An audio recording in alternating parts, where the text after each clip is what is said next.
want to give a presentation and then take it off and split it in different groups?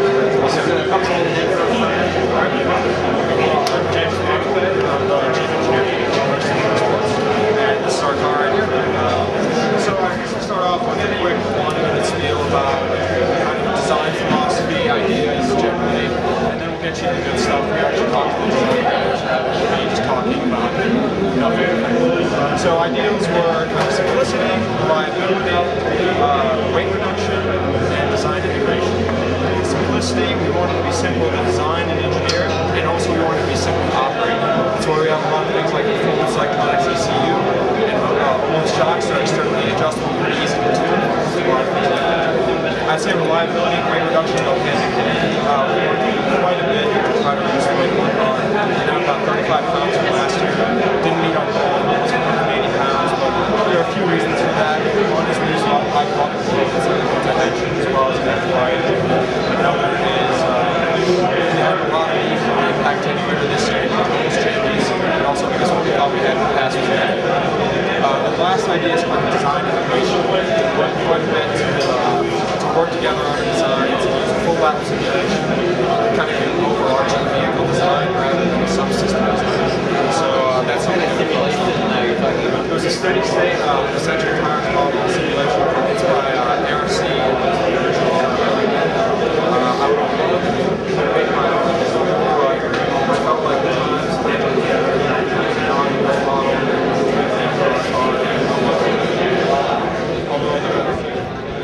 for my subsystem, I have a few MATLAB models and transit models. Okay, so now the introductions, we are going to break up into two groups. So Preston Porter and I, we are handling engine, intake, and exhaust. Marty Shane is handling drivetrain. I was handling wheels, hubs, uprights, brakes. Dave Pacarelli is our electrical design. I'm frame suspension.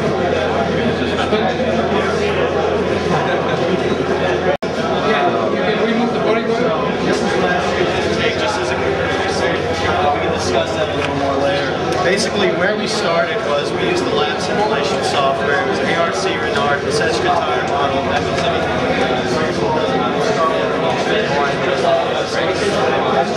start with that. All right.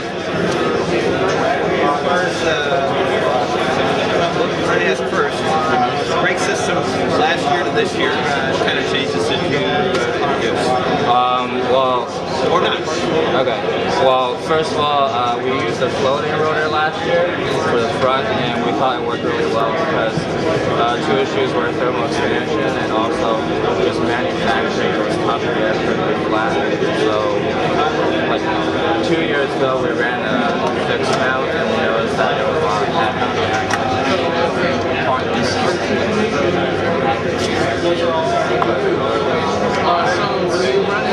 slowly ripping up down the back. So we kept that for the front this year, and we changed the rear to also a and one other benefit is that what we used to have here in the past years is that we have extra parts, extra and also now we're switching to floating style, whether we're race, CB system, mainly because so that reduced a lot of weight. Actually, we were supposed to run a aluminum tripod. What kind of clearances do you run between the pad and the we run about, or we run very low clearance. So basically, yeah, they don't contact, but basically we just push the pads out as far as possible and let the traction. Yeah, but you can have them free of charge. Absolutely. From the people who manufacture them. If you make a contract with them, with feedback, with information, go to Kansas, they have them. Sounds like an idea. So,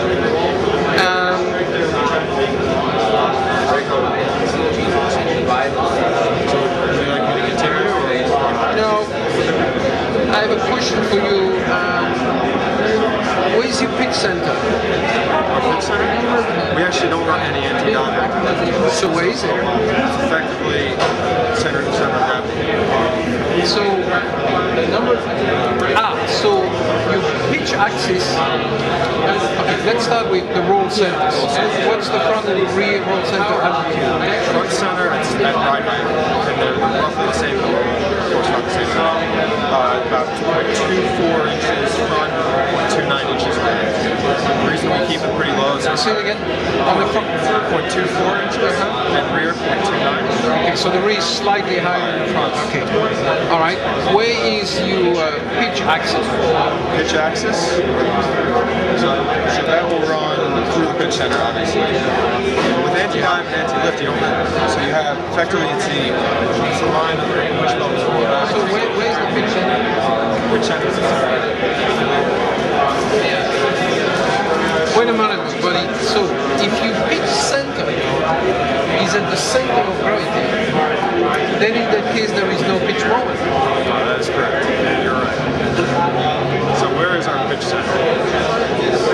Where is your yaw axis?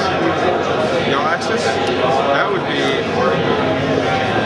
well, you yaw about your center of gravity. Okay, so if your yaw axis go over the CG, how do you have a yaw moment? How is the car rotating? Because if all the force is applied to the CG, how does it feel yaw moment to rotate the car? Force is applied on the tires. Action reaction. So basically you're saying that the yaw axis is not at the CG, nor is the pitch axis. Thank you. Okay, you better know where. What's the roll frequency? Roll frequency? Roll frequency is, our ride frequencies are about 2.9 hertz. Which one is the Rear. Okay. I think the roll frequency is slightly higher than I'd have to look it up. How do you calculate the roll frequency? Actually, I've never, to be fair, I'll say I'll think about it in terms of roll rate. That's what it is.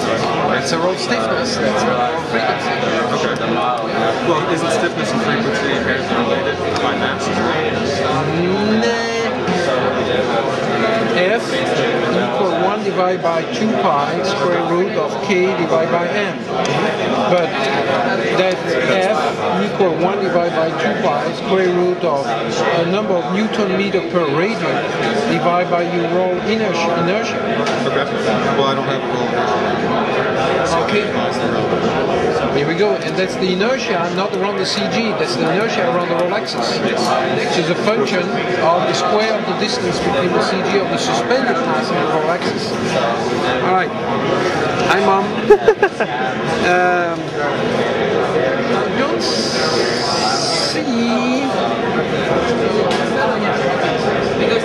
You have a re-entry also? Yes. Let's do this one. Your loom is crappy. Boom. I mean, this is, okay, I don't even have to speak about it. Your loom is crappy.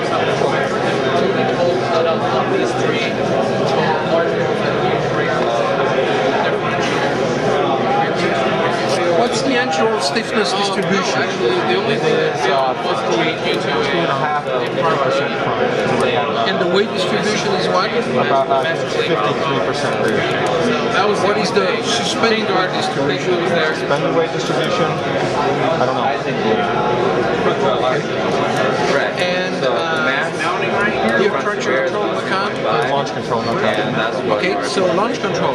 What is the ideal slip ratio at which you need to spin the wheels to get the best traction? Okay, so how did you build your launch control? Did it testing on a course. Okay, so... We haven't run it extensively, I'll be honest. I've run it a few times. Had a little bit of flame coming out. I'm not very happy with that. So it's effectively secondary. So we've never been. So you don't know how much faster your rear wheel is turning compared to the front one. So you don't know your slip ratio.